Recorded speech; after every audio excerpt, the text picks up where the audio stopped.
విద్యార్థులను క్రీడల్లో ప్రోత్సహించాలని కర్నూలుకు చెందిన ప్రముఖ గ్యాస్ట్రోఎంట్రాలజీ వైద్యులు శంకర్ శర్మ కోరారు.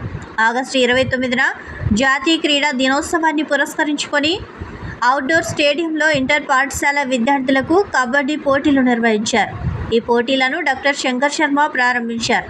ఈ సందర్భంగా డాక్టర్ శంకర్ శర్మ మాట్లాడుతూ, విద్యార్థులు చెడు అలవాట్లకు దూరంగా ఉండాలి అంటే క్రీడల్లో పాల్గొనాలని అన్నారు. క్రీడల్లో పాల్గొంటే ఏకాగ్రత పెరిగి చదువులో రాణిస్తారని తెలిపారు.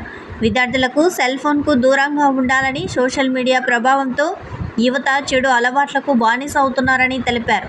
క్రీడల్లో పాల్గొంటే ఎలాంటి పరిస్థితులనైనా ఎదుర్కోవడానికి విద్యార్థులు దృఢంగా ఉంటారని తెలిపారు. కబడ్డీ పోటీల్లో పాల్గొనేందుకు 16 జట్లు వచ్చాయి. విజేతలకు 29వ తేదీ బహుమతులు అందజేస్తారు. ఈ కార్యక్రమంలో శ్రీధర్ రెడ్డి, రామాంజనేయులు, చిన్న సుంకన్న తదితరులు పాల్గొన్నారు. ఈ కబడ్డీ కార్యదర్శి మన చిన్న సుంకన్న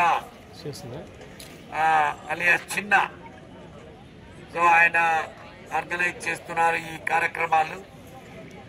సో ఈరోజు విద్యార్థులు ఇక్కడ కబడ్డీ పోటీలలో, అంతర్ పాఠశాల కబడ్డీ పోటీలలో పాల్గొనడానికి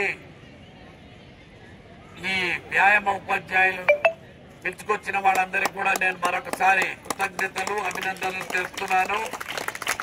ముఖ్యంగా రేపు నేషనల్ స్పోర్ట్స్ డే 29వ తారీఖు జరిగే కార్యక్రమానికి మీకు మెడల్స్ అందజేయబడతాయి.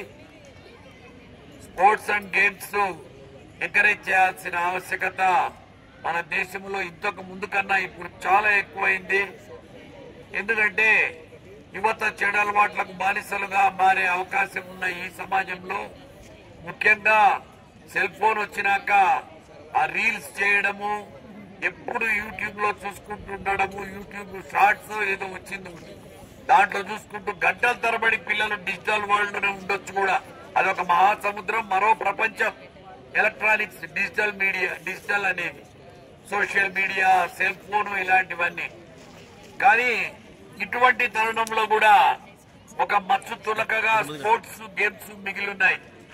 ఎందుకంటే ఏకాగ్రత అనేది, ఒక క్రమశిక్షణ అనేది కేవలం స్పోర్ట్స్ లోనే ఉంటుంది. కుల, మత, ప్రాంత భేదాభిప్రాయాలు ఏమీ లేకుండా మనమంతా ఒక దేశము, భారతీయులము అనే భావన ఒక స్పోర్ట్స్ వలన మాత్రమే కలుగుతుంది, స్పోర్ట్స్ అండ్ గేమ్స్ వలన. అదే కాకుండా ఈ బాల బాలికలు వాళ్ళ భవిష్యత్తుకు బాటలు వేసుకుంటున్నారు. ఎందుకంటే కేవలం ఎక్సర్సైజ్ వలన చాలా చాలా బెనిఫిట్స్ జరుగుతాయి. మన బాడీ ఒక షేప్ లోకి వస్తుంది, మజిల్స్ ఇంప్రూవ్ అవుతాయి, ఏకాగ్రత పెరుగుతుంది, హ్యాపీ హార్మోన్స్ అనేవి రిలీజ్ అవుతాయి ఎక్సర్సైజ్ బాగా చేయడం వల్ల. అంటే హ్యాపీనెస్ ఇండెక్స్ అనేది, హ్యాపీనెస్ ఇది పెరుగుతుంది.